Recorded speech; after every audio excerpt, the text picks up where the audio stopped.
Hello friends, welcome back my YouTube channel Devi Swarglok. आज मैं आपके लिए लेके आई एक नई कहानी जिसका शीर्षक है भाग्य का लिखा।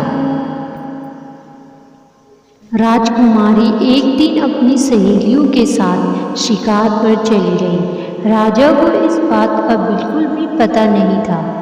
जब राजा ने देखा कि राजकुमारी नहीं तो राजा ने पूछा कि राजकुमारी कहाँ चली गई। सेनापति आया और कहने लगा कि राजकुमारी आज अपनी सहेलियों के साथ शिकार पर गई है, जबकि उन्हें ऐसा नहीं करना चाहिए था।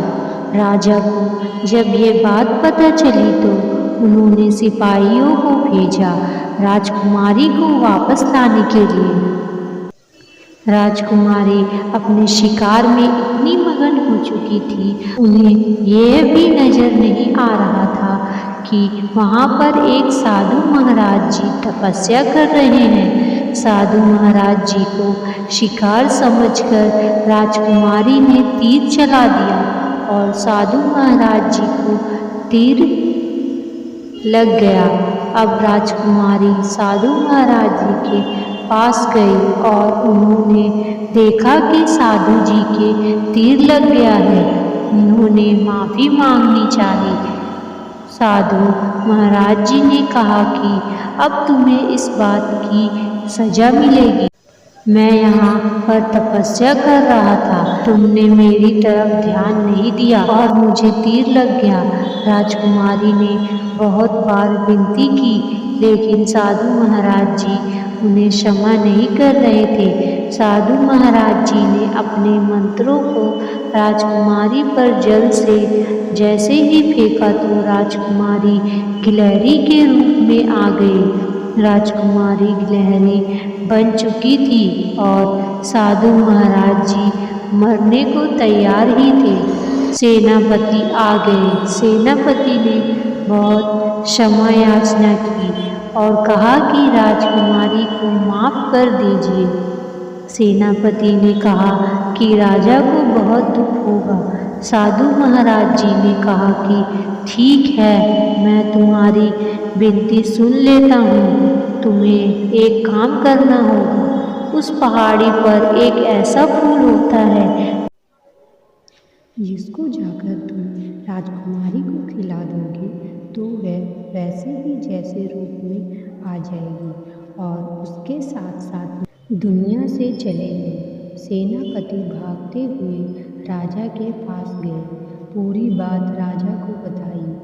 राजा को बड़ी चिंता होने लगी। राजा यही सोचने लगे कि भाग्य का लिखा कोई नहीं मिटा सकता, हमें उसके सामने झुकना पड़ता है।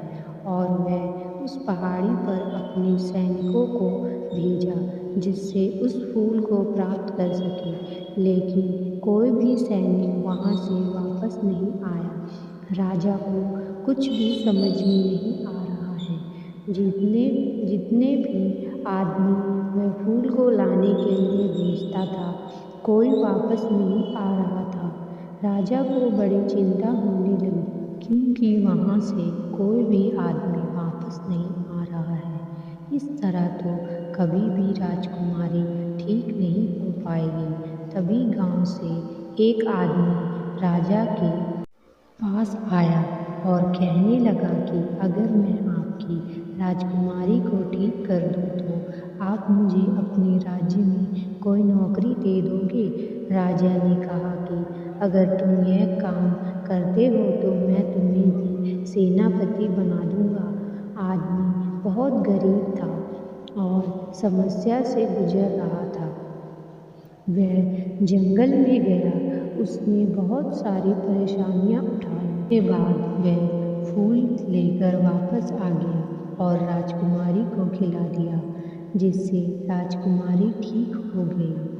राजा प्रसन्न हो गए। राजा ने उसे अपने यहाँ पर नौकरी दे दी। ईमानदार आदमी बहुत आगे तक जा सकता है, इसलिए इंसान को ईमानदार होना जरूरी होता है।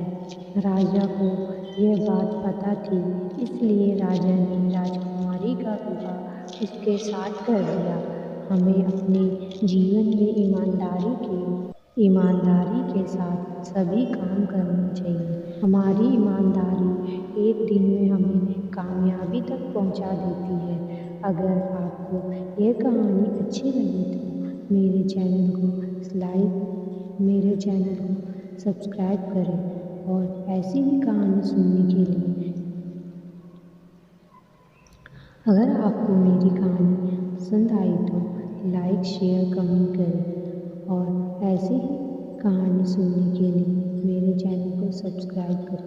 थैंक यू, धन्यवाद। आपको कहानी कैसी लगी मुझे कमेंट करके बताएं।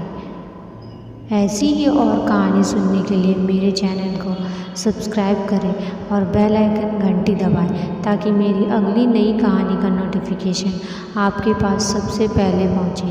थैंक यू, धन्यवाद।